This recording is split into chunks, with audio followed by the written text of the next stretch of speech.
Welcome to Facts by RS. Today we have talk about women freedom fighter of India. Bharat की वो महिलाएं जिन्होंने अपने देश के लिए अपनी जान की भी परवाह ना की। आइए चलते हैं उस दौर में जब भारत गुलाम था और जानते हैं भारत की महिला स्वतंत्रता सेनानियों के बारे में। फैक्ट्स नंबर 1, महारानी लक्ष्मीबाई। वह झांसी के राजा गंगाधर राव की दूसरी पत्नी थी। राजा गंगाधर राव की मृत्यु के बाद अंग्रेजों ने महारानी से झांसी मांगी।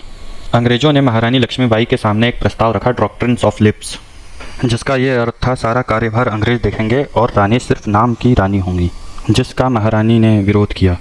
1857 के विरोध के दौरान महारानी एक पुरुष की वेशभूषा में बहादुरी से लड़ी और ब्रिटिश सेना से युद्ध लड़ते हुए शहीद हो गई।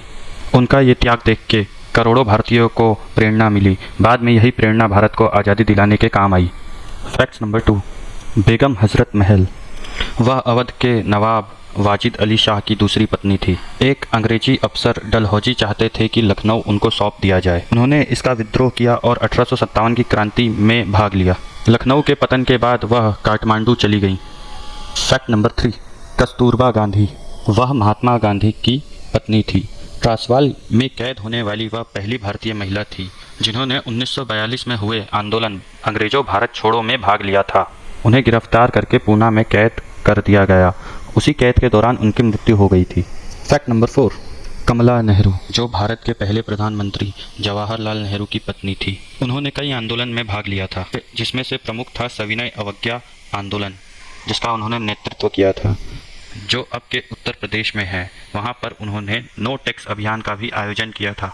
फैक्ट नंबर 5, विजय लक्ष्मी पंडित। विजय लक्ष्मी जवाहरलाल नेहरू की बहन थी। उन्होंने कई आंदोलन में भाग लिया, जैसे कि असहयोग आंदोलन। उन्हें 3 बार जेल भी जाना पड़ा। वह संयुक्त राष्ट्र महासभा की अध्यक्ष बनने वाली पहली महिला थी। फैक्ट नंबर 6, सरोजिनी नायडू भारत की महिला स्वतंत्रता सेनानियों में गौरवपूर्ण स्थान रखती थी।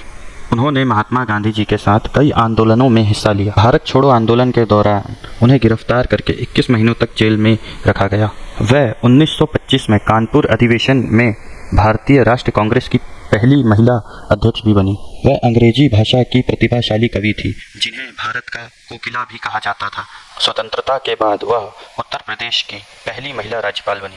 Fact number 7, Aruna ashraf Ali. 1942 के आंदोलन के दौरान उनकी पहचान बन गई। इस आंदोलन के दौरान उन्होंने बॉम्बे के ग्वालियर टेंट मैदान में राष्ट्रध्वज फहराया और हजारों युवाओं को राष्ट्र के लिए एक किया। वह राष्ट्रीय कांग्रेस की पत्रिका इनकलाब की संपादक भी थी।